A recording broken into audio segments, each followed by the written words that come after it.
Mindset change कैसा हुआ है कि लॉन्ग टाइम इन्वेस्टमेंट सर हो गया कि अब 10% 12%, जैसे आपका मार्जिन दिया हुआ है 20%, सर उसका वेट करता हूँ। मतलब with in these three months, in fact 2-3 scripts में सर मुझे 20% का मार्जिन मिल चुका है, तो उससे खुश हूं मैं। And I will continue doing so, being a long term investor sir.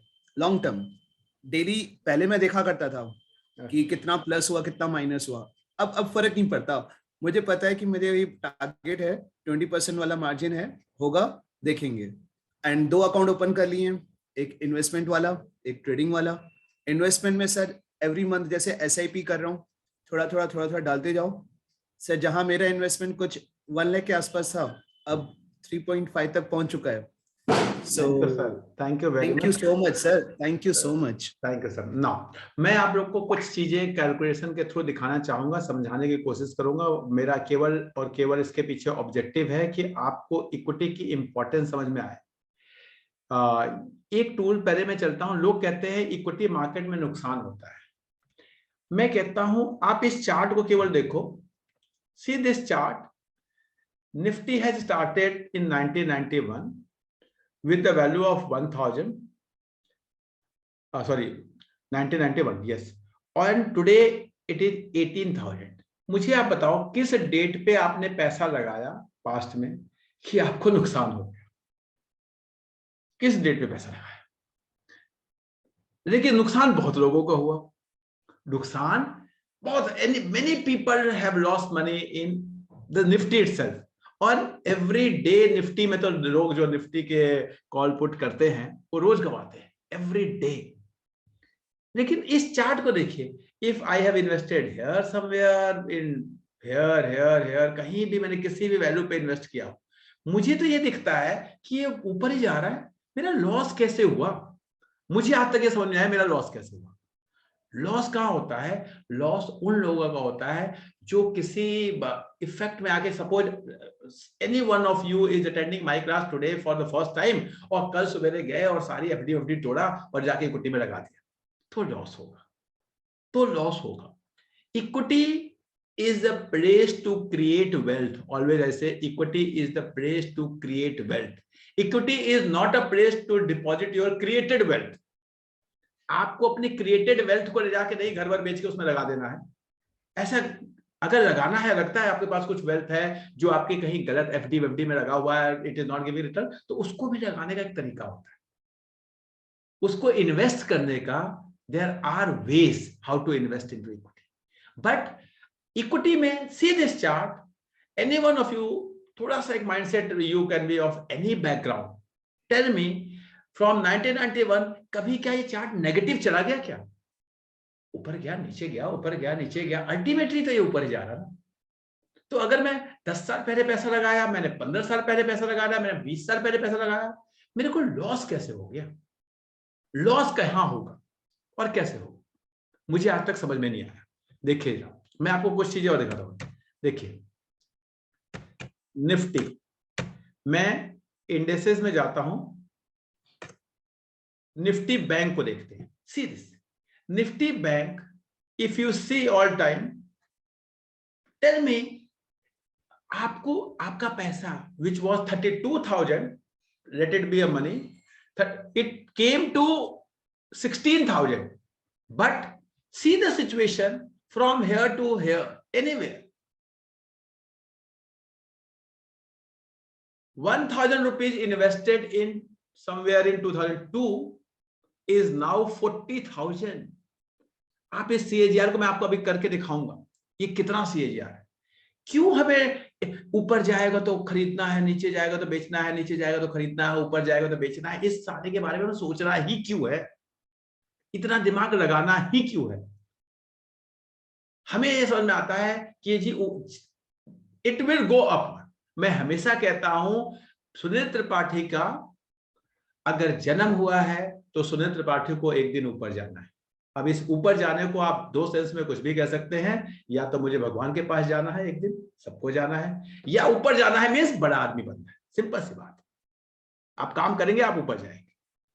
Same way Nifty Sensex को ऊपर ही जाना है, ऐसी कोई थ्योरी नहीं है जो शेयर मार्केट को किसी भी कंट्री के मैंने -20 -40 में नहीं देखा।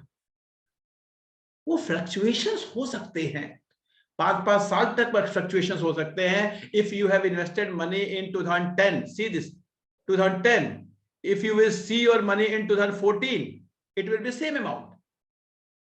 लेकिन इक्विटी मार्केट 10 में लगा के 14 में पैसे को देखने का है ही नहीं। This is not the market. मैं इसको ऐसे देखता हूं कि मेरे पास 2010 में 1 लाख रुपए इन्वेस्ट करने को तो मैंने लगा दिया। अब मेरे पास 2011 में फिर पैसे आए लगाने के लिए। अगर 2011 में मार्केट ऊपर चली जाएगी, अगर 2011 में मार्केट ऊपर चली जाएगी तो मुझे तो कम नंबर ऑफ यूनिट्स मिलेंगे। तो अगर 3-4 साल तक मार्केट वहीं रही या नीचे आई तो सोचो मुझे घाटा हुआ, नुकसान हुआ, लॉस हुआ, या मुझे एक्चुअल में प्रॉफिट हुआ अगर मैं एक लॉन्ग टर्म इन्वेस्टर हूं। बस सोचने का आपका तरीका है। किसी ने कहा, जो मैं चार्ट अभी दिखा रखा है, 2010 it was some value, 2014 it was the same value. मेरे पास एक साल में, मैं अगर एक रिटेल इन्वेस्टर हूं तो मेरे पास 4 लाख रुपीज इन 1 ईयर नहीं होंगे। I will be having 1 lakh rupees in 4 year, and चारों साल तक मुझे सेम रेट पे कोई चीज मिल रही है। And my target is for next 10 year, 15 year, 20 year, 25 year. Then where is the loss? Where is the loss? सोचो, मैंने कहा ना, it is all about your mindset. Mindset को उस डायरेक्शन में डालो कि इक्विटी वेल्थ क्रिएट करेगी। अल्टीमेटली आप कोई भी 10 साल, 12 साल, 15 साल, 20 साल का स्पेंड, देखिए हर आदमी के पास, आप कहो होता क्या है, हम एफडी में 5 साल 7 साल रख देते हैं, 10 साल रख देते हैं, लेकिन जब हम इक्विटी में जाते हैं तो हम दूसरे दिन ही उसको देखना ही होता है। हमें ऐसे कहते हैं बहुत सर अब तो टाइम ही नहीं हमारे पास, सर पैसा 20 साल बनेगा तो क्या फायदा है। आप बताओ ना, पिछले 20 साल में आपने ऐसा क्या कर दिया? जब नहीं किया ना तो अगले 20 साल में भी कुछ नहीं करने वाले। एक बार इस इक्विटी को भी टाइम देके देख लो। जीवन में आपने सबको टाइम दिया ना। आपने बहुत कहने पे जीएसटी और नोटबंदी वाली सरकार भी लाई, सबको देखा, बार बार मोदी को देखे, एक बार something like that was the लाए है ना, तो अब देख के लाए हैं तो हम इनको भी देख रहे हैं। तो सेम में इक्विटी को भी एक बार देखो, देखो अगर 15 साल 20 साल के लिए देखो, आपको मजा आएगा। मैं आपको सारे इंडेक्सेस दिखाने की कोशिश करता हूं आपके नॉलेज के लिए। आपको मतलब मुझे आज तक, ये देखिए, ये निफ्टी बैंक है। Again let me show you.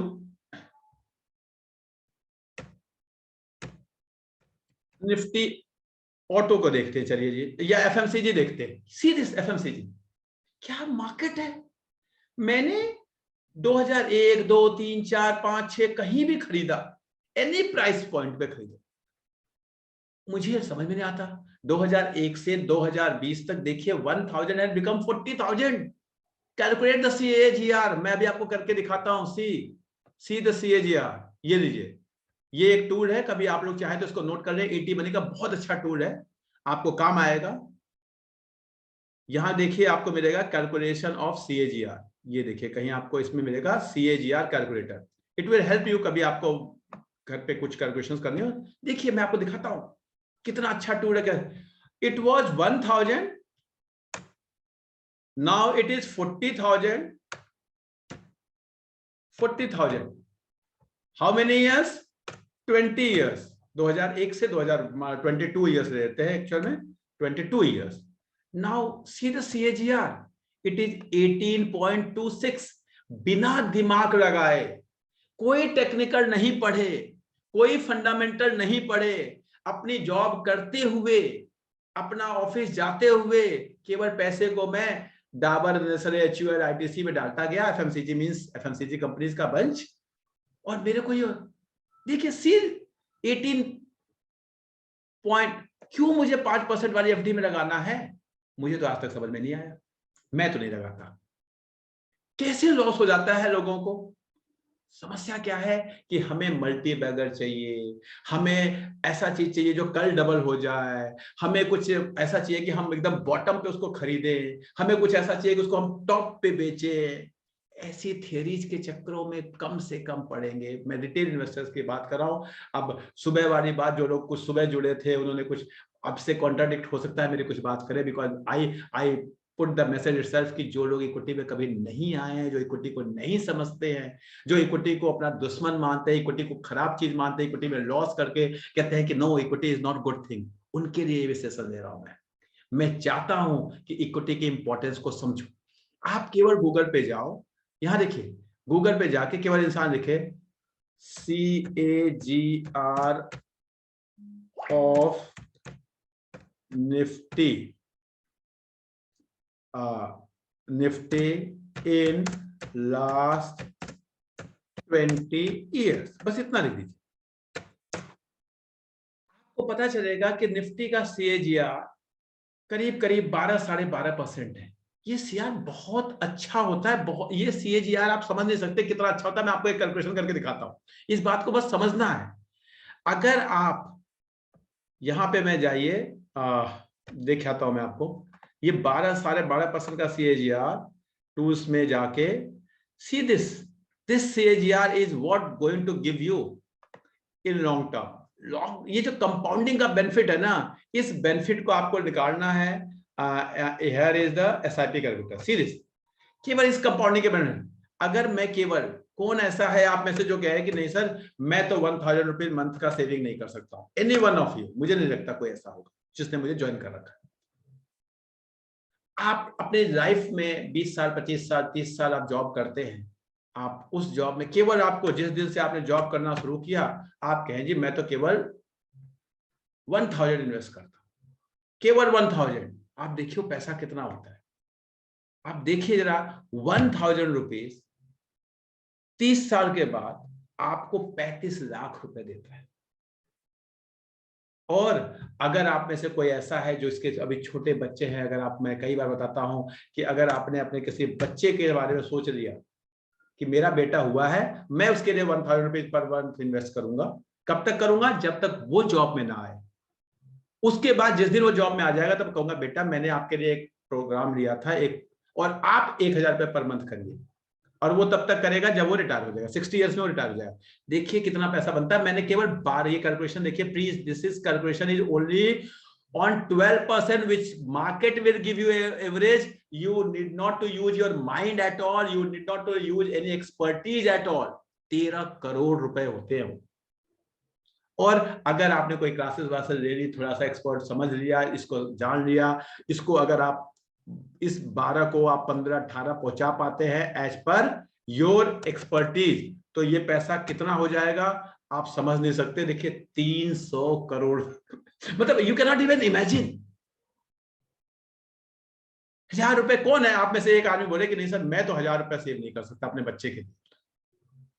लेकिन कोई बताने वाला नहीं है ना। आपका जब बच्चा हुआ, आप किसी बैंक में गए ना, तो कहते हैं ये चाइल्ड प्लान ले लो, आपके बच्चे को काम आएगा।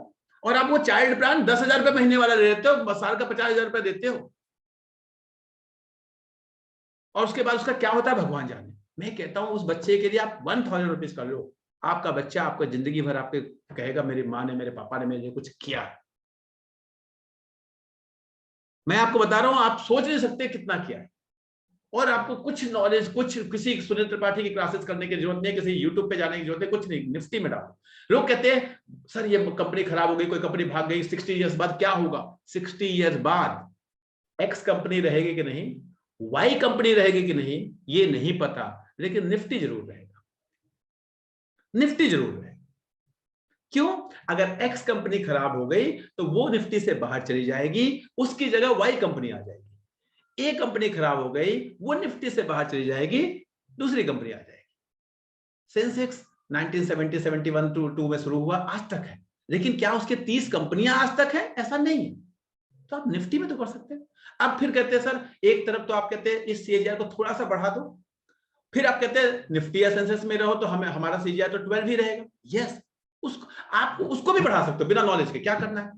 जब आप देखते हो 2008 आया, 2014 आया, 2018 आया, 2020, जब निफ्टी या सेंसेक्स किसी वजह से 10, 12, 15% गिर गया, जैसे अभी यूक्रेन आया गिर गया, उस समय थोड़ा सा पैसा आपके पास एक्स्ट्रा हो तो उसका और डाल दो। वो जो आपको कोई नॉलेज की जरूरत नहीं, आपको पता है हर 3-4 साल के बाद कोई ना कोई कोरोना तो कुछ आ जाए। Somebody is writing, I'm not audible. Is it so that I'm not audible? Audible है? तो I think you need to check your speaker first of all. तो मैं आपसे ये कहूंगा कि निफ्टी ETF में बहुत वैल्यू है। आप कोई सेक्टरल देखिए, कुछ सेक्टर है जो जिंदगी में कभी खत्म नहीं होंगे। आप विजुअलाइज कीजिए कि अगर दुनिया में हमारी एग्जिस्टेंस रहेगी तो क्या FMCG खत्म हो जाएगा? क्या पॉसिबल है कि FMCG, मैं कह सकता हूं HUL खत्म हो जाएगा, मैं कह सकता हूं डाबर खत्म हो जाएगा, लेकिन FMCG विल नॉट। FMCG वहां रहेगा, डाबर की जगह कोई। तो हम क्या कोई FMCG का ETF ले लें? ऐसा हम कर सकते हैं। क्या ऐसा हो सकता है कि दुनिया में बैंकिंग सिस्टम खत्म हो जाएगा? ऐसा कभी नहीं हो सकता। हो सकता है HDFC बैंक खत्म हो जाए, हो सकता है ICICI बैंक खत्म हो जाए। मेरा एक छोटा सा बच्चा है 60 इयर्स के बाद, पता नहीं ICICI बैंक रहेगा कि नहीं रहेगा, आई डोंट नो, लेकिन बैंकिंग सिस्टम रहेगा। तो क्या हम बैंकिंग ETF को ले लें और उसमें हम पैसा लगा दें? काम खत्म। बस थॉट प्रोसेस को चेंज करने की जरूरत है। आप अपने थॉट प्रोसेस को पॉजिटिव, आप जितनी भी इन्वेस्टमेंट, मैं कहता हूं आपके पास अगर 10,000 रुपीज है, आप 9,000 को कहीं भी लगा दीजिए, जहां आपका मन करे लगा दीजिए। 50 साल 60 साल जो भी आपके बच्चे के लाइफ आपके पास है, और उसमें से 1,000 को इक्विटी में बिना सोचे लगाइए। बिना सोचे मतलब सोचना नहीं, अगर आप सोचेंगे तो गलत सोचेंगे। आप सोचेंगे तो कोई पेनी स्टॉक सोचेंगे, कोई मल्टी बैगर सोचेंगे, कोई कल डबल होने वाला सोचेंगे। सोचना नहीं, मार्केट में लगाना है। Let it grow with the market, let it grow with the market and then see the, आपको समझ में आएगा कि आपने क्या किया है।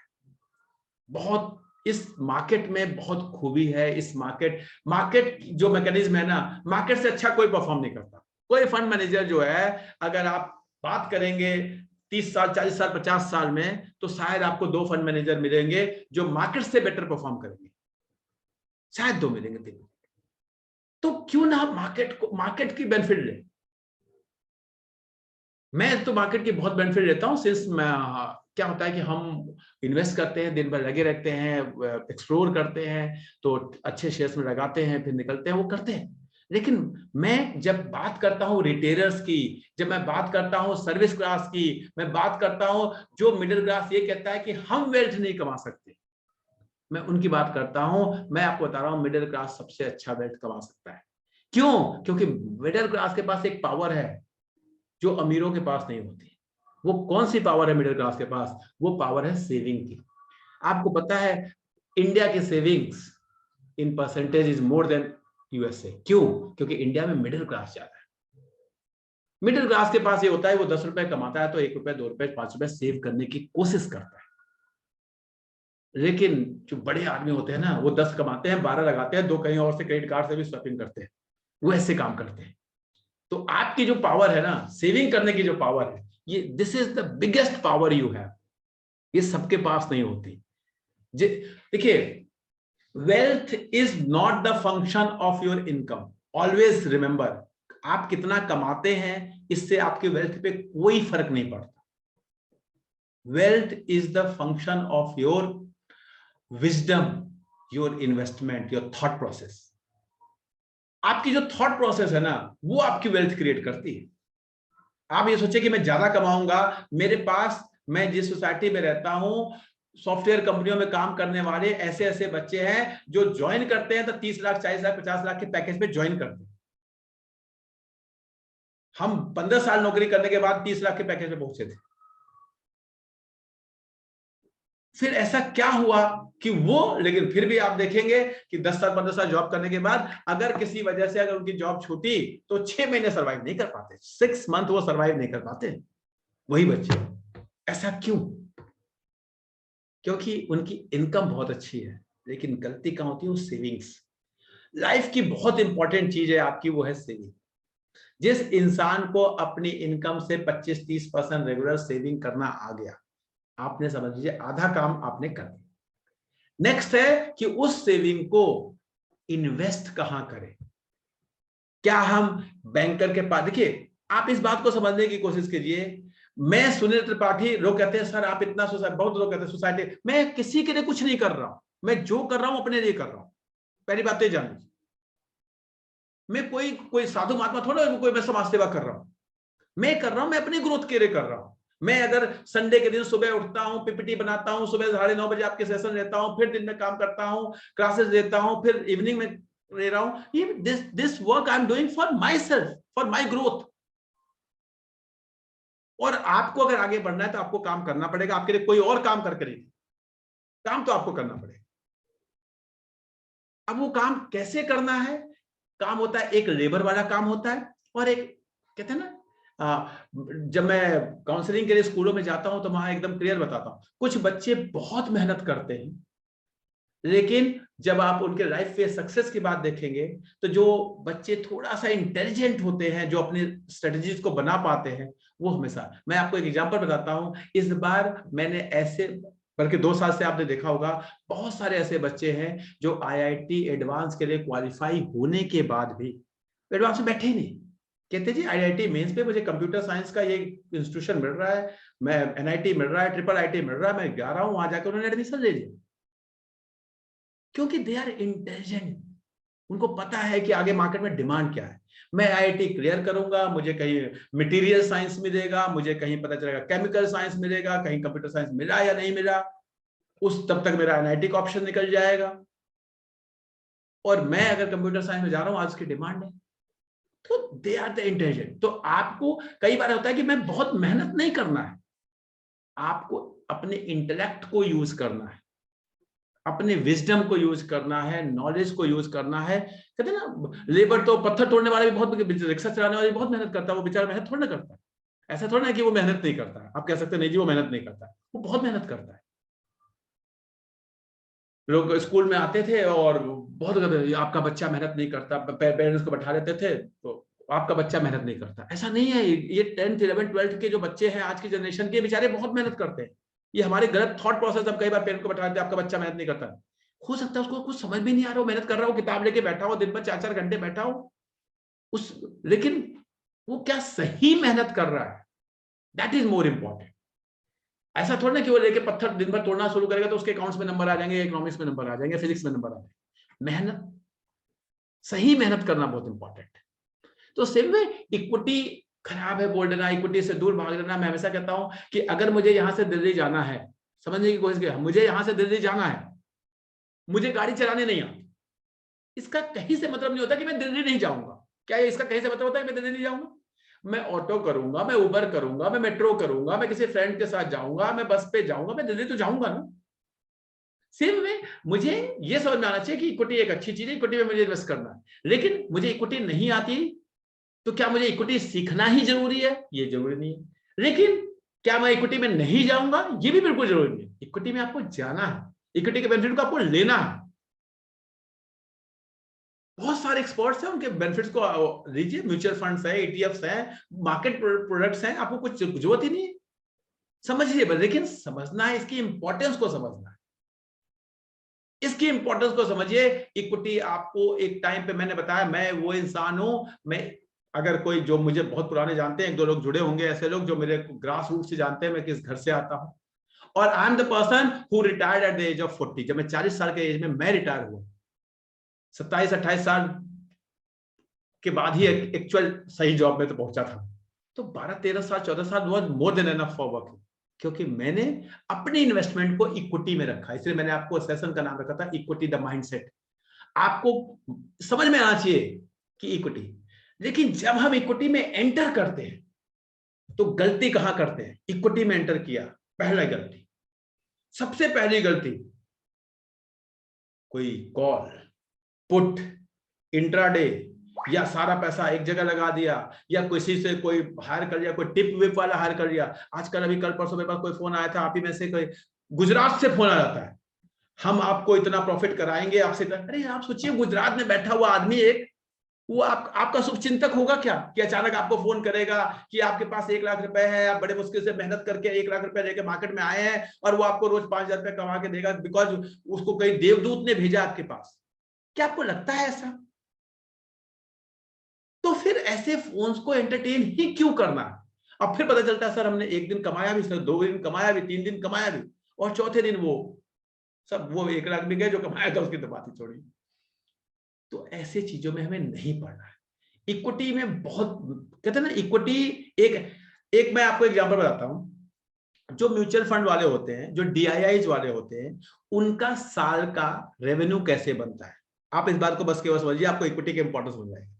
मैं एचडीएफसी का फंड मैनेजर हूं, मेरी कंपनी का रेवेन्यू क्या होगा, जो फंड की आपकी वैल्यू होगी, ध्यान से समझिएगा, जितना भी आप लोगों ने इन्वेस्ट किया है उसकी फंड की जो वैल्यू होगी, उस वैल्यू पे आपसे वो परसेंटेज देते हैं, 0.23 0.03 यही होता है। आप सोचिए कि वो फंड की वैल्यू अगर नीचे जाएगी तो क्या उनका रेवेन्यू बढ़ेगा, या ऊपर जाएगी तो क्या रेवेन्यू बढ़ेगा? किस केस में उनका रेवेन्यू बढ़ेगा? जब वो फंड की वैल्यू ऊपर जाएगी तभी बढ़ेगा। देखिए, अगर इक्विटी मार्केट नीचे आने आएगी ना, आप किसी भी कंपनी के, अच्छी कंपनी के शेयर उठा के देखिए, प्रमोटर होगा, एफआईआईज होगा, डीआईआईज होगा, यही होगा। प्रमोटर अपने शेयर को ना खरीदता है ना बेचता है, 99% उसका शेयर आप 5 साल में देखेंगे ऐसे ही पड़ा रहता है, बहुत कम ऐसे होते हैं प्रमोटर को उठाते हैं। जो रोज खरीदने बेचने वाले होते हैं वो होते हैं हम जैसे रिटेलर्स। हम कहते हैं आज खरीदेंगे कल बेचेंगे रोज। जो डीआईआईज एंड एफआईआईज होती है वो देखती हैं, रिसर्च करती हैं, अच्छे शेयर देती है और इन्वेस्ट करती है। सपोज आपको लगता है 4 साल तक मार्केट, अगर 4 साल तक मार्केट नहीं बढ़ेगी ना, एक एफआईआई बेचेगी, डीआई खरीदेगी, दूसरी डीआई बेचेगी, तीसरी एफआई खरीदेगी, यही होता रहेगा मार्केट में, क्योंकि उनको फंड को बढ़ाना है। जब वो फंड की वैल्यू बढ़ेगी तभी उनका रेवेन्यू बढ़ेगा, तभी उनका रेवेन्यू बढ़ेगा। अगर एसबीआई के कई करोड़ शेयर कोई बेचना शुरू करे, कोई एफआई, तो मैं नहीं खरीद सकता ना आप खरीद सकते हैं, वो कोई ना कोई और कंपनी ही खरीदेगी, कोई एफआई डीआई ही खरीदेगा उसको। तो उसको 10 रुपए की चीज 12 में बेचेगा, और वो 12 में खरीदेगा, उसकी फंड की वैल्यू बढ़ेगी, वो वहां से कोई XYZ कोई और चीज बेचेगा, ये खरीदेगा। ऐसे ही होता है, पूरा सिस्टम ही ऐसे चलेगा और ये चलता रहेगा। और इसमें कोई सेबी कोई कुछ नहीं कर सकता, because this is not illegal. मैं बेच रहा हूं, कोई खरीद रहा है, क्या करोगे जी? आप खरीद सकते हो, खरीद लो कम में। तो अल्टीमेटली इक्विटी का एक सिंपल सा रूल है, इसको ऊपर जाना है। जब मुझे पता है इस चीज को ऊपर जाना है, मेरे को आप किसी भी इंडेक्स का नाम लीजिए, किसी भी इंडेक्स का, मैं आपको दिखाता हूं। ये देखिए, मैं यहां लिखता हूं निफ्टी, आप इसमें से कुछ भी उठा दिए। देखिए, सबसे ब्रॉड इंडेक्स, इंडिया का जो सबसे ब्रॉड इंडेक्स है वो है निफ्टी 500, इससे बड़ा कुछ नहीं। इसे 500 टॉप 500 शेयर जो है वो इसमें आ जाते हैं, इसको देख लेते हैं। चलो सी दिस, कितने, मैंने अभी थोड़ी देर पहले मैं रिसर्च ही कर रहा था, मैंने देखा इसको कि कितनी बार, ये देखिए यहां देखिए कितने परसेंट ऊपर नीचे हो रहा है, 28%, तो 21%, तो 36%, और अभी 17% नीचे गया तो लोग, क्या हो गया जी? देखिए, ultimately you see it from 2001 to 2022। आप जब मार्केट में आए हो तो 10 साल 15 साल 20 साल 25 साल तो इन्वेस्ट करोगे ना, तभी तो आप मार्केट में पैसा बनाओगे। And see the movement in, कितना, मैं I am removing all the drawings जो आपको ज्यादा अच्छे से समझ में आएगा, सो दैट कि आप परसेंटेज जो लिखा हुआ है, सी द मूवमेंट, कितनी बार ऊपर नीचे होता गया। लेकिन ultimately see what happened in last 20 years. 20 years में अगर मैं इंडिया की 500 कंपनियों की बात कर रहा हूं, 500 कंपनियां, अल्टीमेटली वो इंडेक्स ऊपर जा रहा। हम इतना ही दिमाग लगा रहे हैं, हम देखें कि ये 500 कंपनियों का कोई इंडेक्स है, उसमें हम पैसा लगा रहे थे, काम खत्म। हमें क्यों चूज करना, क्या करना? आप देखो जरा इसका CAGR कैलकुलेट करके देखो कि 20 साल में ये जो चीज हमारी कोई 700 रुपए की थी, जो 700 रुपए की चीज है, that has become today at 15,000। Let us calculate कि हाँ जी इसका CAGR कितना हो गया, 700 to, sorry, this is the SIP calculator. Let me go to CAGR calculator. Here is CAGR calculator. This is CAGR calculator. ये टूल कभी आप लोग को जरूरत पड़े तो आप लोग यूज कर सकते हैं, बहुत अच्छा टूल होता है ये। जब भी आप, it was 720 years ago, now it is 15,000 in how many years? 20 years, 22 years actually में तो 22 years. Now calculate the CAGR. जी आज देखिए 15% का CAGR आज भी है ये। 15% का CAGR आज भी दे रहा है 14.95, बहुत होता है। क्या हम अपने जो जितना हम माइंड यूज करते हैं, जितने हम सम LIC प्लान, सब SBI का प्लान, सब कोटक का प्लान, सब आप लोग कहते हैं सर मेरे पापा ने एक वो लिया था, कोई घर लिया था, वो तो इतने का हो गया। आप देखिए क्या होता है, हमें पता नहीं चलता कि वो कितने का CAGR दे रहा है। सपोज आपने, मैं गुड़गांव की बात करता हूं, 30 लाख रुपए का कोई घर आप लोग प्लीज इसको यूज करके देखिएगा, कैलकुलेट करिएगा। 30 लाख रुपए का घर 2005-7 में कहीं खरीदा था आपने। उस समय गुड़गांव के जो घर थे उसकी वैल्यू आज जो है आज जो है सपोज वो 1 करोड़ हो गई होगी। अगर मैंने लेट मी कम विद, ये थोड़ा सा रीलोड होने में टाइम लग रहा है, मैं आपको दिखाता हूं कि क्या हुआ इसको रीलोड करके, कि क्या हमको लगता है कि हमारी प्रॉपर्टी में बहुत पैसा बन गया, लेकिन एक्चुअल में क्योंकि हम उसको इतने टाइम तक छोड़ते हैं, सपोज वो 1 CR का हो गया, सपोज कितने साल में हो गया, वो हो गया 2005 से लेके 2000, सपोज 15 साल में ही हो गया, नहीं गया था 20 साल। लेकिन CAGR क्या मिला आपको, 25-26% का। इस 25-26% के CAGR के लिए आपने किया क्या, पहले इस बात को समझिए कि इकट्ठा 30 लाख रुपए आपने इकट्ठा लगाया। क्या आपके पास शेयर मार्केट में 30 लाख रुपए इकट्ठा लगाने के लिए है? और ये सॉरी मेरे से गलती हो गई, मैंने यहाँ गलती से 10 करोड़ लिख दिया, वही मैं कह रहा हूँ, इतना तो होना नहीं था ना। 1 करोड़ में देखिए, ये देखिए, दिस इज द CAGR। मैं सोच रहा था कि इतना भी आना नहीं चाहिए था, क्यों आ रहा। 8%, 10%, आपको इक्विटी में 12% तो बड़े आराम से मिल रहा है। और इसमें जो सबसे बड़ा ड्रॉबैक है कि यहाँ पे आपको 30 लाख रुपए एक बार इन्वेस्ट करना है, एक बार वो पैसा होना चाहिए। हमें लगता है कि हमारा 30 लाख का घर 1 करोड़ का हो गया, किसी का 1 करोड़ का ना होकर मान लो 1.2 का हो गया होगा, ये लीजिए 1.5 का हो गया होगा, उसको ये भी सोल्यूशन दिखा देता हूँ। किसी का हुआ होगा, जब आप लोग कई बार कैलकुलेट करते हैं तो उसको देखिए जरा कि हाँ क्या होता है, उसको उस वैल्यू को समझने की कोशिश कीजिए, तो आपको समझ में आएगा कि हाँ जी मुझे कितने % का एक्चुअल में रिटर्न मिला है। आपको 1 करोड़ 50 लाख का अगर किसी का हो गया है तो वो वैल्यू कितनी होगी उसको भी हम कैलकुलेट करने की कोशिश करते हैं। थोड़ा सा ये देखिए जरा कि अगर ये लीजिए, देखिए जरा इसमें कितना 11%। अगर 30 लाख का 15 साल में, बता रहा हूं, आप लोग जिस घरों में रहते हैं, जिसको आप बहुत अच्छी इन्वेस्टमेंट कहते हैं, जिसको आपको लगता होगा कि हाँ हमने लिया था, ये प्लॉट लिया था, ये फ्लैट लिया था, ये इतना इतने का हो गया, उसको देखिए कि क्या CAGR है। वो हमें देख के लगता है यहाँ 30 लाख का था 1.5 करोड़ का हो गया, बहुत पैसा बन गया। इक्विटी, मैंने कहा कि जिसको कोई नॉलेज नहीं है, if you are putting your money into only Nifty without any knowledge, थोड़ा सा स्किल यूज कर लेंगे तो ये दिस 12% और 13% of equity can be made 15-18 बड़े आराम से हो जाता है, जो मैं बहुत सारे क्लासेस देता हूं, बताता रहता हूं लोगों को।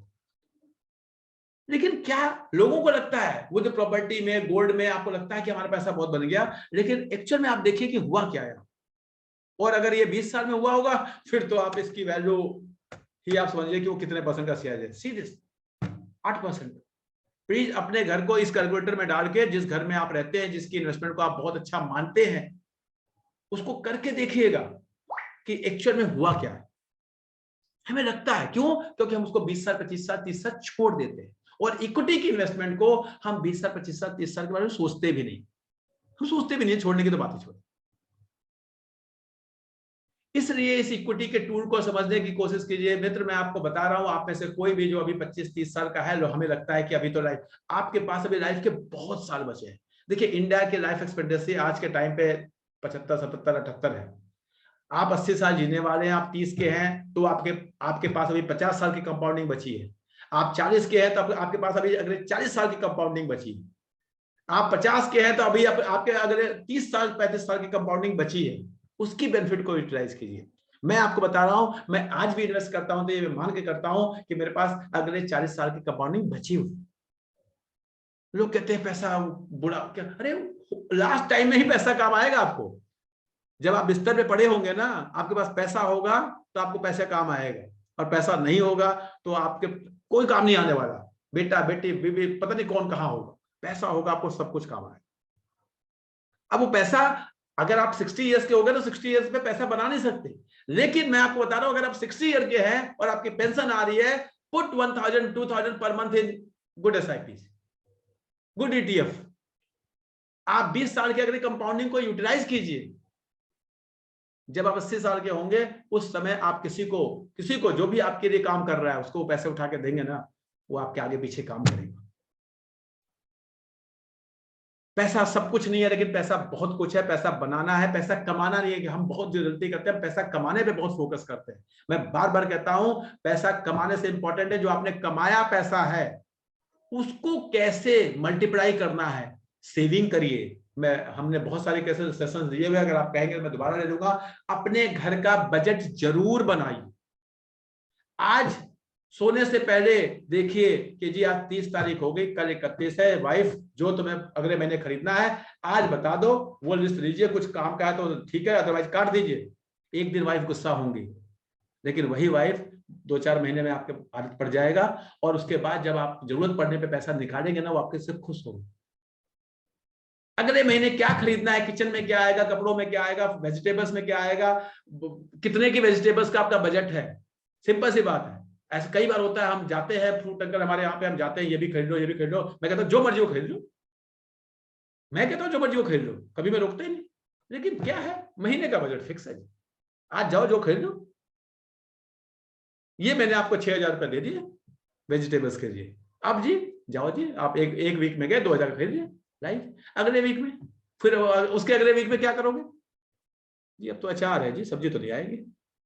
करके देखो, मजा आएगा लाइफ में। कुछ लोगों को लगेगा ये थोड़ा सा, जो थोड़े अपर क्लास के लोग हैं उनके लिए, लेकिन मैं बात करके मान के चलता हूँ हर क्लास के लोग जो है। मैं आपको बता रहा हूँ, आप उसी तरह से उस 6000 वाले को 12000 का, 15000 का, 20000 का, जो भी आपका बजट हो घर का, उसको बना के देखो।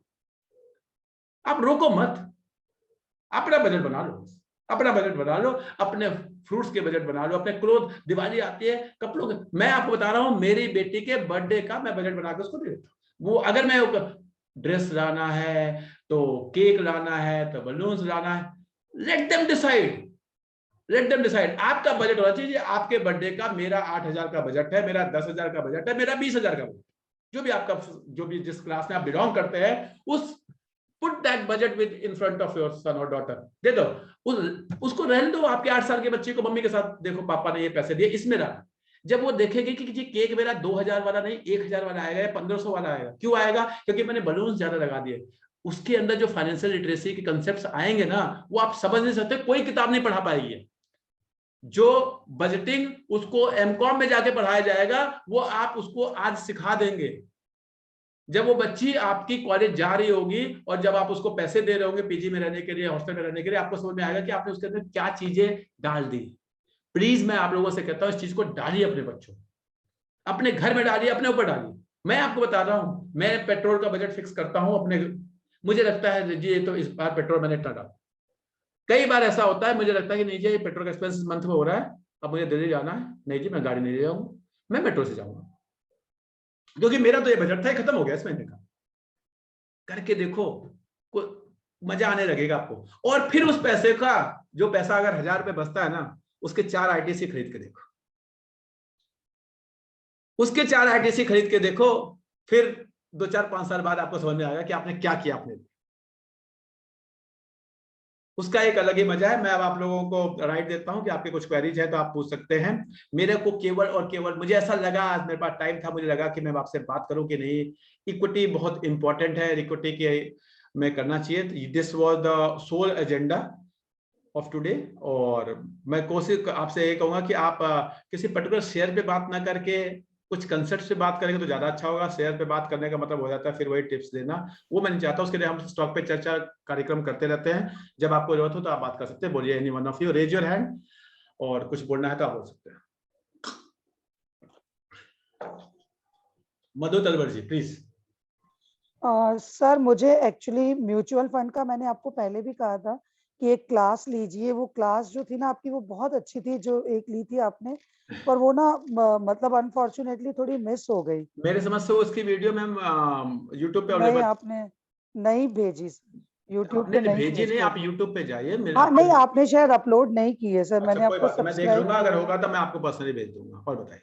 तो सर ये निफ्टी में किस तरीके से इन्वेस्ट, मतलब एसआईपी करना? हाँ, आप जब अपने उसमें जाएंगे, अपने डीमेट में जाएंगे, तो निफ्टी के बहुत सारे ETF आते हैं, बहुत कंपनियों के आते हैं, HDFC का आता है, निप्पॉन का आता है। जैसे मैं निप्पॉन का निफ्टी 20 करके आता है, मैं उसमें लगाता हूँ। कोई भी कर सकते हैं, वो आपकी मर्जी है, जो आपका मन करे, ठीक है।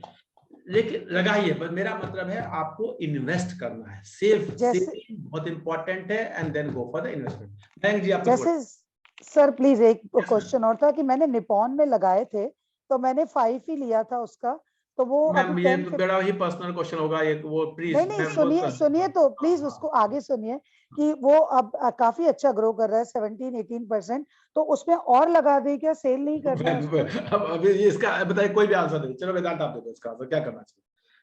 सर अगर लॉन्ग टर्म का विजन है तो थोड़ा थोड़ा करते मैंने हैं। बता दिया इस बात को। देखिए, आपके पास जब पैसे है उसको खरीदते जाइए, काम खत्म है।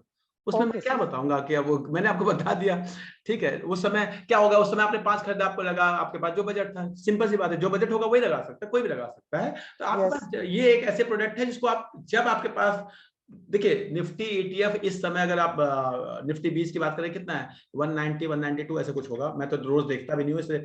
अब जब 200 रुपए हो ना, जब लगे कि आज मुझे कॉफी पीना था, नहीं पिया, वो पैसे बचा लिए, अगले दिन उसका निफ्टी ETF खरीदो। आपको नहीं समझ में आएगा, ये करके देखो। एक टाइम था पेटीएम पे गोल्ड आता था, 2 रुपए 5 रुपए का गोल्ड आता था पेटीएम पे शुरू में। तो मैं इसके अगेंस्ट हूँ, प्लीज कोई बाय नहीं करेगा। मैंने शुरू में जब आया, मुझे नहीं पता था, और मैंने ऐसे, आप विश्वास नहीं करेंगे, 1.5-2 साल में मैंने 5 लाख का गोल्ड बेचा और खरीदा। कभी भी, मैं आपको बता रहा हूं, कभी भी मैंने 5,000 के ऊपर का नहीं खरीदा। ये ब्यूटी होती है सेविंग की, ये सेविंग की ब्यूटी होती है। अगर आपके अंदर सेविंग की हैबिट आ गई ना, कि मुझे तो निफ्टी ETF खरीदना है, जब पैसा हुआ, कहते ना घूमने चले, चलो जी मूवी देखने चलते हैं, अरे चलो जी 4 ITC खरीद लेते हैं। अगर आपके अंदर ये हैबिट आ गई ना, आप, नेक्स्ट क्वेश्चन मयंक जी बोलिए। सर मेरा तो बस यही क्वेश्चन है कि जैसे मैंने काफी डिफरेंट म्यूचुअल फंड्स ले रखे हैं, तो क्या मैं म्यूचुअल फंड्स को डिसकंटिन्यू करके जो इंडेक्स हैं? नहीं, ऐसा जरूरी नहीं है, वो डिपेंड करता है कि अगर आपके म्यूचुअल फंड अच्छे हैं, वो तो वो देखना पड़ेगा आपको। मैंने म्यूचुअल फंड के बहुत सारे आपको पैरामीटर्स दिए हुए हैं, उन पे देखना पड़ेगा आपके ऑब्जेक्टिव्स क्या है, कितने लॉन्ग टाइम के लिए दिए हुए हैं। लेकिन म्यूचुअल फंड, मैं नहीं कहता कि म्यूचुअल फंड को डिसकंटिन्यू करके, मैं कहता हूँ जब आपको नॉलेज ना हो किस म्यूचुअल फंड में जाए, तो आप, सबसे आसान है आप ETF में जाए, ये मैंने कहा सबसे आसान है। लेकिन अगर आपको नॉलेज है, पता है कि एक अच्छा फंड है, इन्वेस्ट कर रहे हैं, अच्छा रिटर्न दे रहा है, अच्छा रिस्क मेरे प्रोफाइल को मैच कर रहा है, तो आप करते रहिए। बहुत सारे म्यूचुअल फंड है जो निफ्टी ETF से बहुत अच्छा रिटर्न देते हैं। मैंने जब बार बार वर्ड यूज किया, तो मैंने कहा अगर आपको नॉलेज नहीं है, अगर आपको स्किल नहीं है, अगर आप फर्स्ट टाइम इन्वेस्टर है, अगर आपको इक्विटी से डर लगता है, then this is the best route. आपको बिना सोचे समझे जहां लगा सकते हैं। ये वर्ड मैंने यूज किया। इसका मतलब ये नहीं कि आप अपने पता चला कि कल जाके TCS के शेयर बेच दे और लगा दे कि सर ने कहा था। देखिए, पूरी बात को समझने की कोशिश कीजिए। Next question please. सर एक चीज थी बस कि मैं क्या कर रहा था कि सर वो जो फंडामेंटल्स की वैल्यूएशन ऑफ स्टॉक वाली क्लास है, वो हो चुकी है सर इस वाले बैच में जो चल रहा है? हाँ सर, वो हो चुकी है। ओके, ठीक है, thank you sir, thank you. Next, anyone else, you can raise your hand and ask the question. Okay, thank you very much, it was great meeting with you all. मैं आप लोगों से एक्सपेक्ट करूंगा, please feedback जरूर डालेंगे इस session का, it will motivate me, और मैं फिर नेक्स्ट सेशन आप लोगों के लिए अच्छा सा बना के लाऊंगा। Thank you everyone, thank you, thank you sir.